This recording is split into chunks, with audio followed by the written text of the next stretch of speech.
Okay, good afternoon to all. माझा आवाज येतोय सर्वांना? आवाज येतोय? माझा आवाज येतोय का सर्वांना? हो sir. Okay.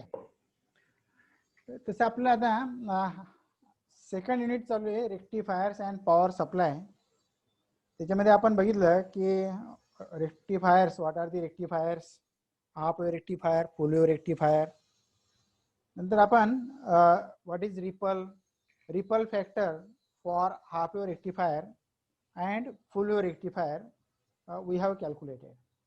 So the ripple factor for half wave rectifier किती काढला होता आपण? 1.21 for half wave rectifier and 0.48 for full wave rectifier.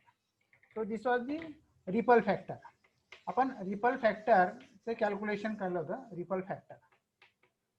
So smaller the value of ripple factor, better is the rectifier circuit. हे मी तुम्हाला मागच्या वेळेला सांगितलं होतं. आता आज आपण कॅल्क्युलेट करणार आहोत efficiency of half wave and full wave rectifier. जसं आपण रिपल फॅक्टर काढला तसं आपल्याला काय काढायचं, efficiency of half wave and full wave rectifier. So what is the efficiency? What is the efficiency? So efficiency is in general, efficiency is the ratio of output power to the input power.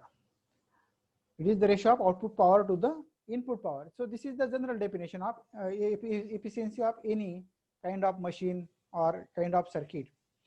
So we have to find out the efficiency of half wave rectifier and full wave rectifier. So let us see efficiency of rectifiers.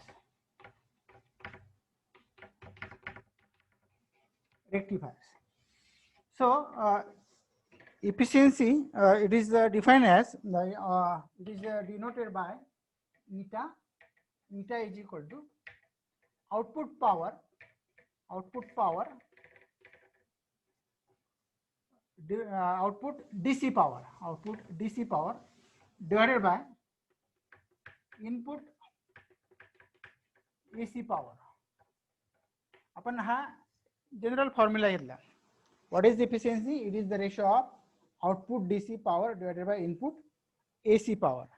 आता आपण output DC power काय घेतलं, कारण रेक्टिफायरचं output काय असतं, DC असतं. बरोबर. Rectifier म्हणजे आपण आपल्याकडे समजा हा रेक्टिफायर आहे, समजा हा रेक्टिफायर ब्लॉक आहे. त्याच्या आधी आपण काय करतो, हा इनपुट म्हणजे AC इनपुट आहे आपल्याकडे, आणि रेक्टिफायरचं आउटपुट काय आहे आपल्याकडे, DC. So DC is the output आणि AC इज द इनपुट, आणि मध्ये काय आहे तुमचं, ट्रान्सफॉर्मर आणि रेक्टिफायर सर्किट आहे. तर आपण AC ट्रान्सफॉर्मर थ्रू किती इनपुट दिली आणि आपल्याला त्याच्यातून किती आउटपुट मिळालं, याचा जो रेशो आहे, that is called as the efficiency of rectifiers, or it is generally the efficiency. So output DC power divided by input AC power, it is called as the efficiency. आता आपण output DC power आणि input AC power calculate करूया, म्हणजे आपल्याला eta काढता येईल. Let us find out this to.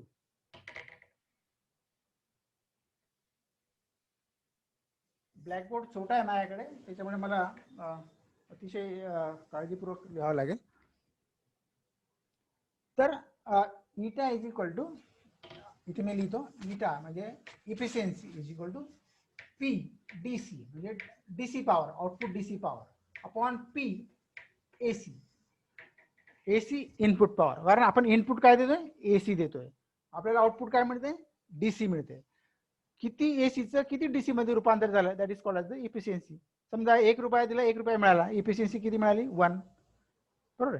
समजा 1 रुपया दिला, 2 रुपये मिळाले, इफिशियन्सी किती झाली, 2. पण 2 नाही होत कधी, असं कधी होत नाही, इनपुट पेक्षा आउटपुट आपल्याला जास्त कधी मिळत नाही. बरोबर. So efficiency is always less than 1. आता आपण समजा हे रेक्टिफायर सर्किट आहे, suppose this is the rectifier circuit, आणि त्याला आपला हे आपला आउटपुट आहे. आउटपुट हा त्याचा load resistance RL, this is the output. मग output, this is the rectifier, rectifier. So what is the PDC, output power? Power P is equal to काय असतो? Voltage into current. P is equal to VI किंवा V is equal to RI, म्हणजे हा I square R. P is equal to I square R. आता इथे हा कुठला current आहे? तर DC करंट आहे. So this is the DC, म्हणजे हा कुठला करंट येईल? IDC, म्हणजे IDC square. So input power PDC is equal to काय? PDC is equal to I square DC into R म्हणजे RL, म्हणजे हा लोड रेजिस्टन्स, म्हणजे I square DC is the output power. I square DC is the output power. आता आपल्याला input power किती आपल्याकडे? Input power, input voltage, input current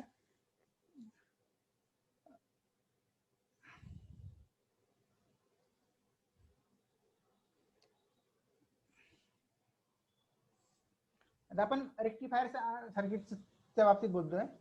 तर आता इनपुट पॉवर म्हणजे आपल्याला इनपुट AC करंट घ्यावा लागेल, बरोबर. आणि इनपुट AC करंट जो आहे त्याची आपण RMS व्हॅल्यू घेतो.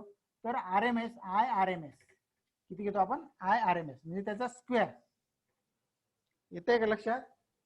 हे बघा, पुन्हा सांगतो मी. Eta, that is the efficiency, is equal to output power divided by input power. Output power कुठली आहे? DC आहे. इनपुट पॉवर कुठली आहे? AC आहे, बरोबर.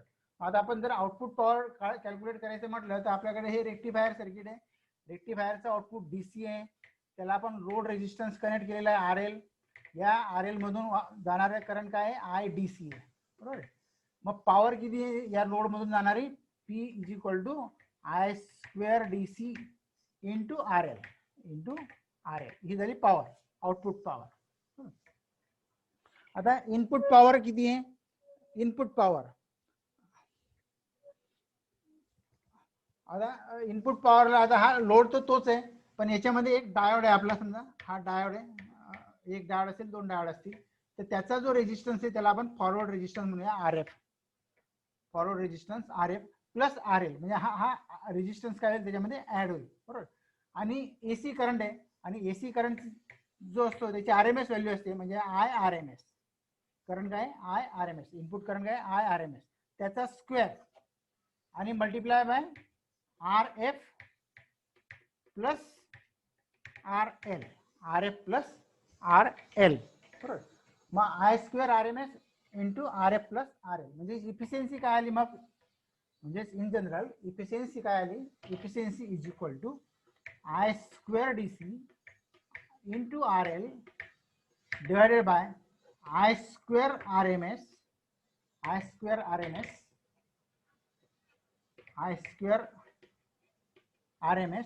Into RF plus RL. बघा हे फॉर्म्युला कसा आला हा? कारण आपल्याकडे फॉर्म्युला काय आहे?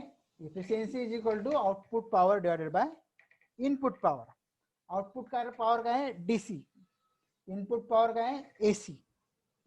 मग PDC power is equal to VI किंवा I स्क्वेअर R ओमच्या नियमानुसार. मग हा I square DC into RL म्हणजे लोड रेजिस्टन्स, ही झाली तुमची आउटपुट पॉवर. नंतर इनपुट पॉवर, म्हणजे इनपुट पॉवर आता AC आहे म्हणून त्याची RMS व्हॅल्यू आपण घेणार, म्हणजे I स्क्वेअर RMS. आणि रेजिस्टन्स हा डायोडचा आणि लोड रेजिस्टन्स असे दोघं रेजिस्टन्स ऍड होतील, म्हणून RF प्लस RL, म्हणजे I square DC into RL upon I square RMS into RF plus RL. तर this is the efficiency of rectifier. म्हणजे कुठल्याही रेक्टिफायर सर्किट जर आपण घेतलं तर त्याची इफिशियन्सी आपल्याला या फॉर्म्युलाने I square DC into RL upon I square RMS into RF plus RL. RF is the forward resistance of the diode. जर RF 0 असेल तर मग हा काय येईल? I square RMS into RL cancel होईल, म्हणजे I square DC upon I square RMS. But it is the ideal case for RF is equal to 0. This will not happen. Now this is the general expression for efficiency of rectifier. general expression for efficiency of rectifier. Now let us calculate the efficiency for half wave rectifier. आता आपण half wave rectifier साठी efficiency calculate करूया. Let us calculate. So I will keep this formula in a corner. मी या फॉर्म्युलाला corner मध्ये ठेवतो. काय आपलं efficiency is equal to I square DC into RL divided by I square RMS RF plus RL. Now for half wave rectifier. Now let us calculate for half wave rectifier. For half wave rectifier. For half wave rectifier. For half wave rectifier आपल्याला काही गोष्टी माहिती आहे की IDC आणि IRMS. IDC for half wave rectifier is equal to IM upon pi. आपण ज्यावेळेला ripple factor calculate केला त्यावेळेला आपण IDC ची व्हॅल्यू काढली होती IM upon pi आणि IRMS ची व्हॅल्यू रूट मीन स्क्वेअर व्हॅल्यू, RMS म्हणजे रूट मीन स्क्वेअर व्हॅल्यू जी असते IM upon root 2. IM upon 2.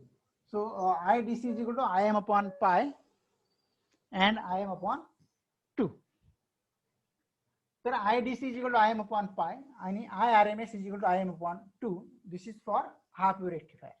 Now if you put these values in this expression, you will get eta is equal to I square DC. I square DC म्हणजे IM upon pi bracket square into RL divided by I square RMS.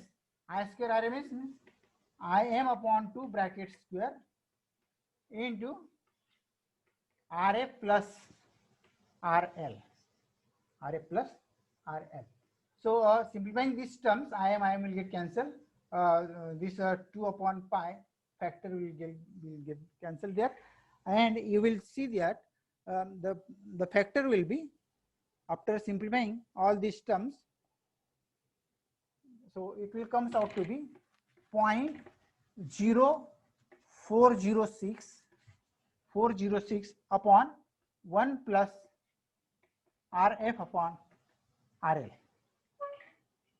RF upon RL. So efficiency of half wave rectifier comes out to be 0.406 divided by 1 plus RF upon RL. हे simplify केलं आपण. बघा हा general formula काढला आपण efficiency of रेक्टिफायरचा. त्याच्यामध्ये आपण half wave rectifier साठी IDC ची व्हॅल्यू IM upon pi टाकला आणि IRMS ची व्हॅल्यू आपण IM upon 2 टाकली. या दोघं व्हॅल्यूज या ठिकाणी सबस्टिट्यूट करून आपण सिम्प्लिफाय केले ह्या टर्म. आपल्याला मिळालं eta is equal to 0.406 upon 1 plus RF upon RL. आता या फॉर्म्युलाकडे if you look at this formula very carefully, let us see. So efficiency काय मिळाली आपल्याला 0.406 divided by 1 plus RF upon RL. Now the value of eta will be maximum. When the value of eta will be maximum? When this ratio is maximum. So when this ratio is 0, we can say when this ratio RF upon RL is 0, that means when the eta is maximum when denominator is 1. When denominator is 1. So denominator will be 1 only when if the value of RL is greater than RF. जर डायोडचा forward resistance हा load resistance पेक्षा खूप small असेल, डायोडचा forward resistance हा load resistance पेक्षा खूप small असेल तर हा जो फॅक्टर आहे हा नियरली 0 होऊन जाईल. हा काय होऊन जाईल, नियरली 0 होऊन जाईल. आणि मग काय राहील शिल्लक 0.406 upon 1 म्हणजे 0.406. बरोबर. So for large value of load resistance, load resistance, the efficiency of half wave rectifier, the efficiency of half wave rectifier is 0.40.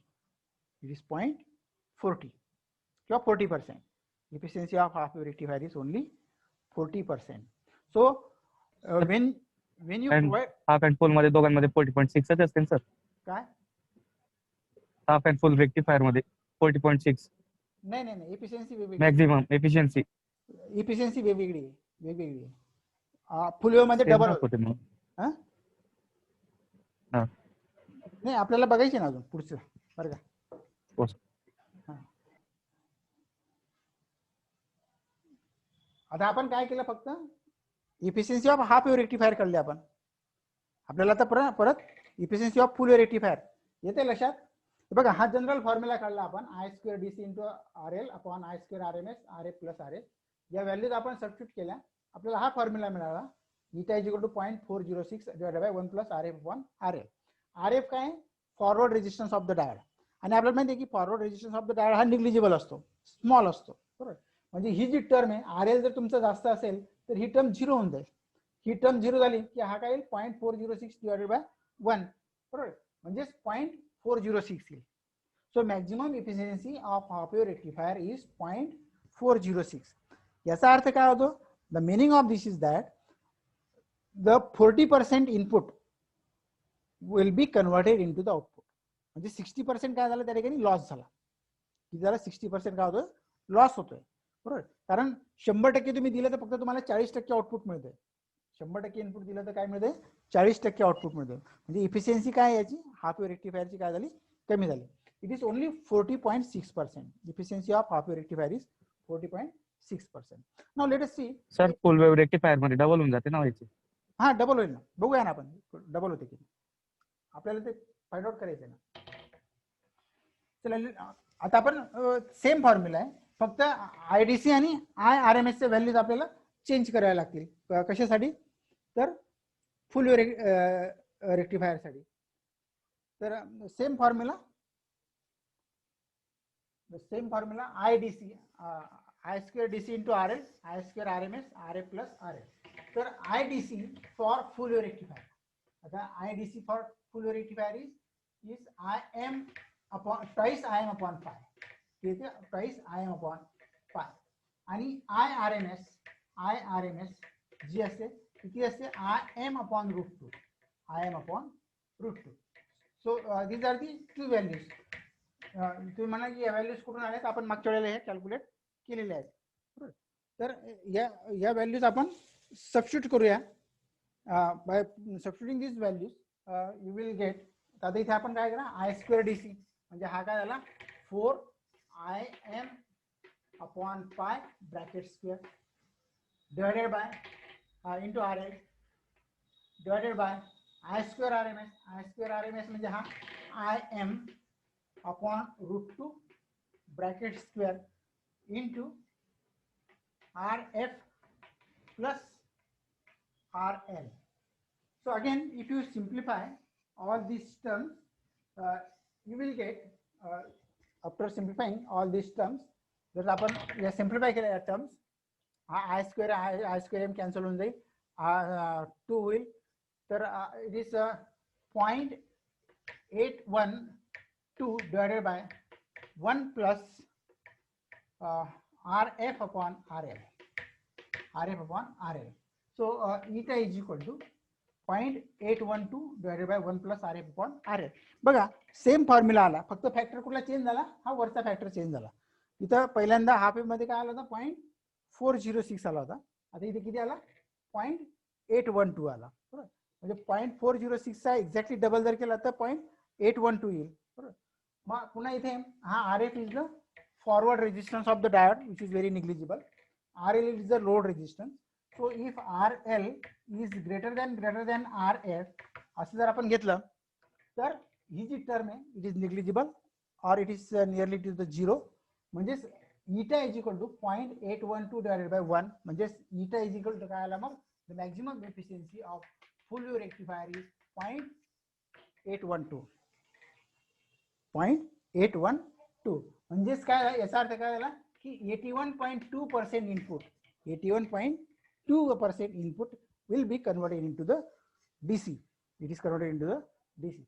So the efficiency of full wave rectifier is exactly double. It is exactly double than the efficiency of half wave rectifier. येते लक्षात? आलं का लक्षात आता? प्रतीक कोण विचारत हो, होता सर. माग? हा, आलं ना लक्षात आता की डबल झाली की नाही इफिशियन्सी ते?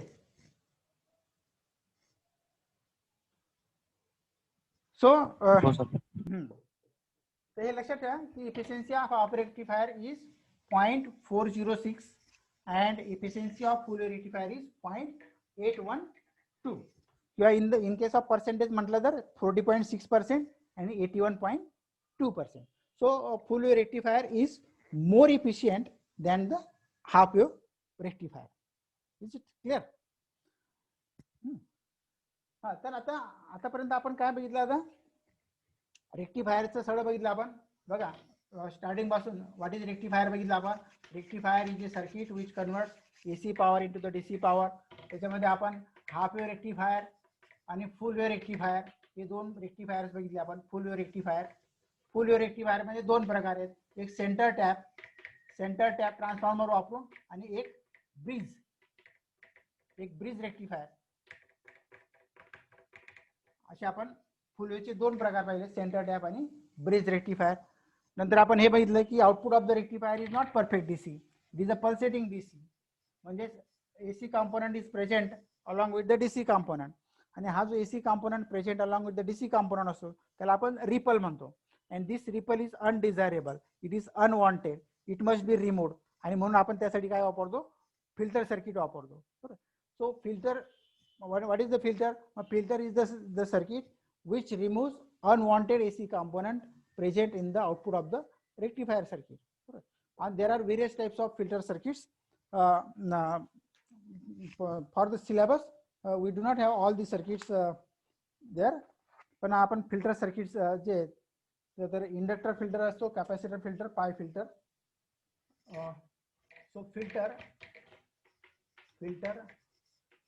इंडक्टर फिल्टर,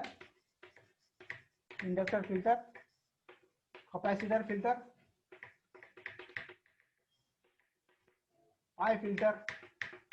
हे फक्त लक्षात ठेवायचं, टाइप्स लक्षात ठेवायचे. आणि एलसी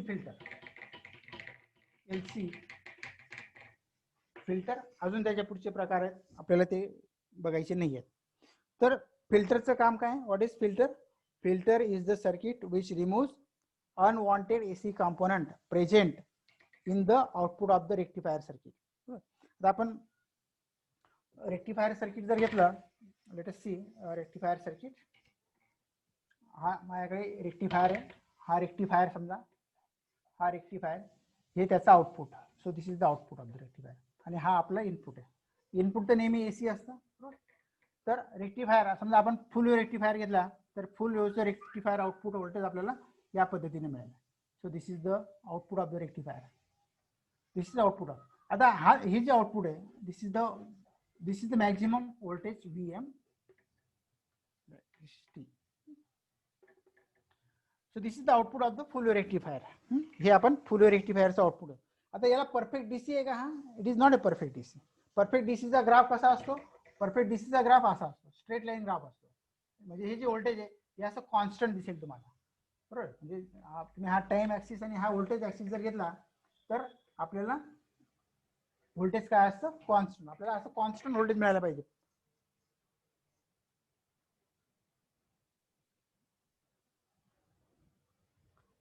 आपल्याला कॉन्स्टंट व्होल्टेज मिळायला पाहिजे. But the output of the rectifier is pulsating DC. याला म्हणतात पल्सेटिंग डीसी. पल्सेटिंग म्हणजे कमी जास्त होणारा, बरोबर. हा असा कमी जास्त होतो बघा, असा परफेक्ट डीसी नाहीये.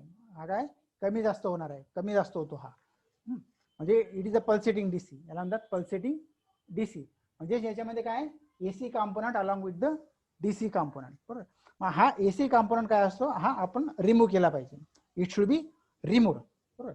आणि मग हे रिमूव्ह करण्याचं काम कोण करतं? तर the AC component present along with the DC component is removed by the filter circuit. बरोबर. आणि मग आपल्याला सिलेबसला आहे कॅपॅसिटर फिल्टर. आपल्याला सिलेबसला काय कॅपॅसिटर फिल्टर. आता आपण कॅपॅसिटर फिल्टर लावून आपल्याला आउटपुट कसे मिळतं ते चेक करूया आपण.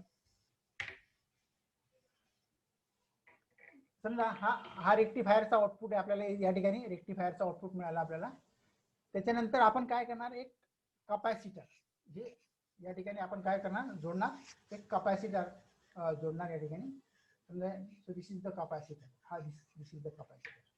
मी वर्किंग 2-3 प्रकारे आपण एक्सप्लेन करू शकतो. आणि हे आउटपुट आहे. This is the output. This is output. आता इनपुट साइडला वेव्हफॉर्म काय आहे, पल्सेटिंग डीसी. हा इनपुट वेव्हफॉर्म आहे या फिल्टर सर्किटचा. हा इनपुट वेव्हफॉर्म. हा इनपुट वेव्हफॉर्म. बरोबर. आणि आउटपुटला आपल्याला कसं मिळायला पाहिजे किंवा मिळतं साधारणतः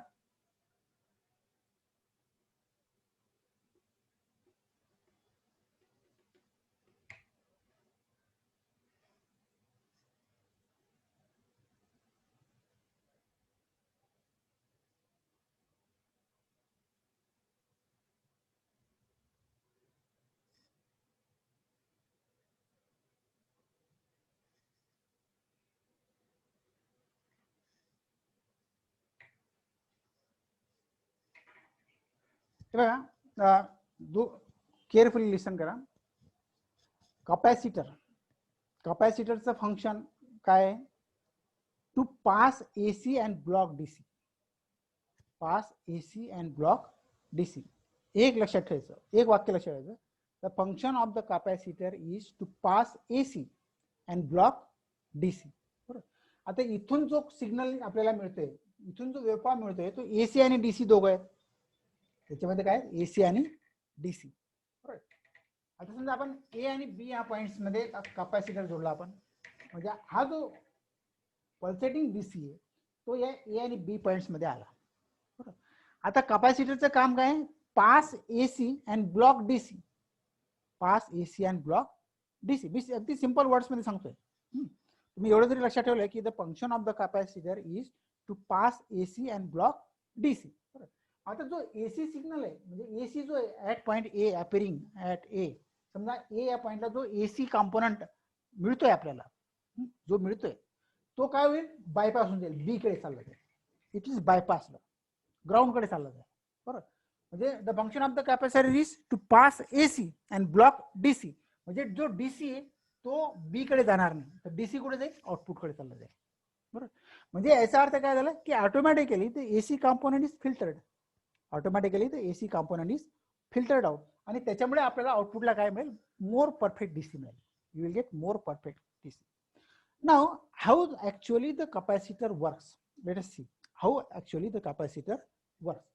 समजा suppose this is the point 0 and this is the point A. हा ए पॉइंट आपण कन्सिडर केला, हा पण आपण ए पॉइंट कन्सिडर केला. नंतर हा बी पॉइंट आहे, हा सी पॉइंट आहे, हा डी पॉइंट आहे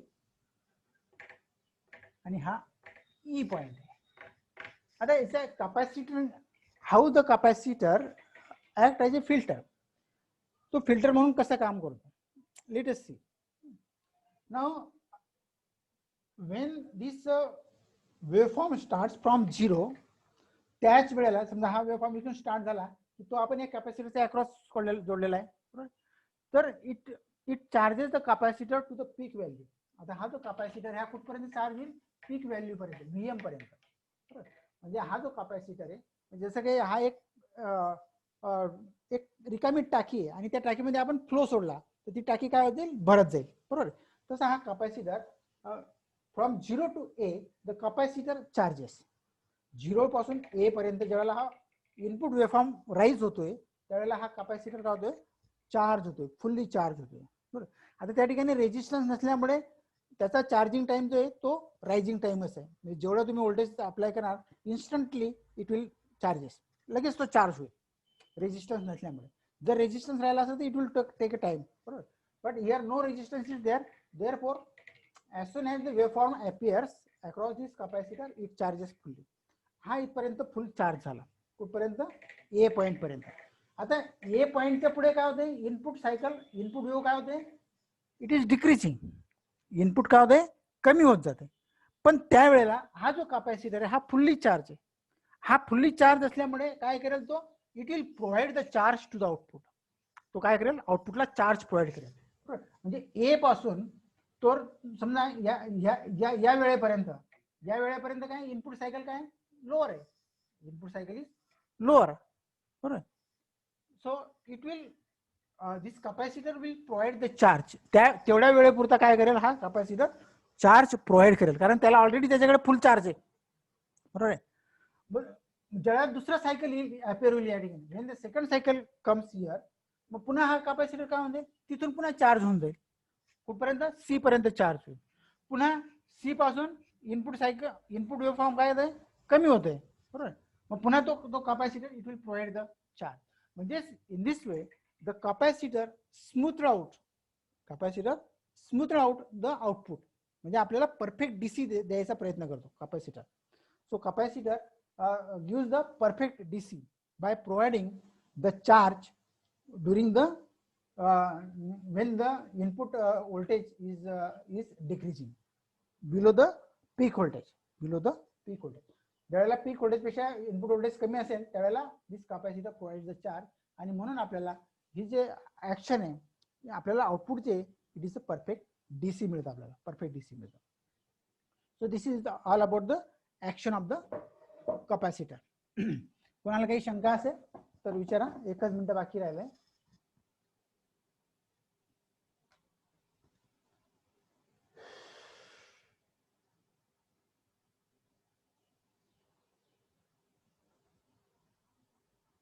अरे लक्षात येते का रे,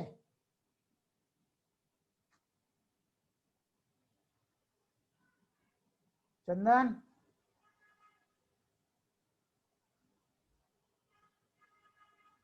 गणेश?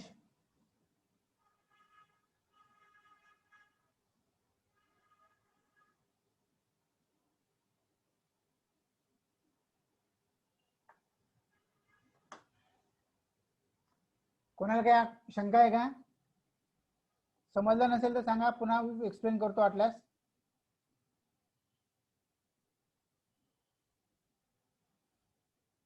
आणि या संपूर्ण आठवड्याभर आपले लेक्चर होतील.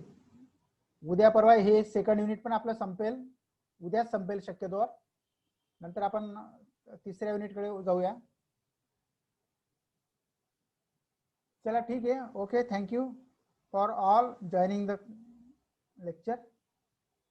कोणाला काही शंका असेल तर विचारा, 1 मिनिट आपल्याकडे आहे अजून.